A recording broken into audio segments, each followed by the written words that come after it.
ভিডিওটা বানাচ্ছি এইচএসসি ২৫ ব্যাচের হায়ার ম্যাথস সেকেন্ড পেপার পরীক্ষা শেষ হয়ে গেছে। এখন মাঝখানে একটু লম্বা একটা গ্যাপ আছে। তারপরে কেমিস্ট্রি সেকেন্ড পেপার পরীক্ষা। এই গ্যাপের মধ্যে যারা মেডিকেল অ্যাসপিরেন্ট আছো তুমি ভাইয়া এই গ্যাপের মধ্যে তোমার মেডিকেলের প্রস্তুতিটা শুরু করে দিতে পারো।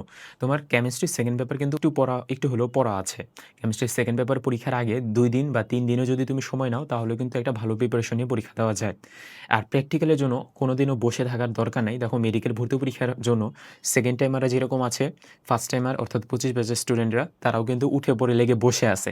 তো তোমার প্র্যাকটিক্যাল শেষ হয়ে যাওয়ার পরে তারপরে যে তুমি প্রিপারেশন নিবা সেই ভরসায় কিন্তু বাকি স্টুডেন্টরা বসে নাই।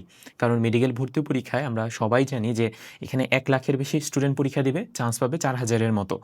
তো ঠিক আছে, বাট আসল কম্পিটিটর হচ্ছে ২০ থেকে ৩০,০০০। সেই ২০ থেকে ৩০,০০০ স্টুডেন্ট কিন্তু কন্টিনিউয়াস পড়াশোনা করে যাচ্ছে। ১০,০০০ স্টুডেন্টই সেকেন্ড টাইমার, আমার মনে হয় ১০,০০০ এর বেশি হবে। এখন সেকেন্ড টাইমাররা যেভাবে চেষ্টা করে যাচ্ছে তোমার থেকে অবশ্যই তার নলেজ বেশি হবে। ফার্স্ট টাইমাররা যারা এইভাবে একটু টেকনিক্যালি পড়ে যাচ্ছে বা এইচএসসির মধ্যে একটু, একটু করে পড়ে যাচ্ছে বা এই যে আজকে পরীক্ষাটা শেষ হলো, পড়া শুরু করে দিচ্ছে, তারা কিন্তু তোমার থেকে এগিয়ে যাবে বা নলেজের দিক থেকে এগিয়ে যাবে।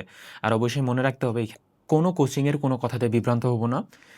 কারণ হচ্ছে আমাদের এই মেডিকেল ভর্তি পরীক্ষা যারা ২৫ ব্যাচের স্টুডেন্টরা আছি, তারা অবশ্যই একটু ভালোমতো মনে রাখবো, যদি মেডিকেলের প্রিপারেশন আমরা শুরু করতে যাই, একটা প্রপার গাইডেন্সে শুরু করলে সবথেকে ভালো হয়।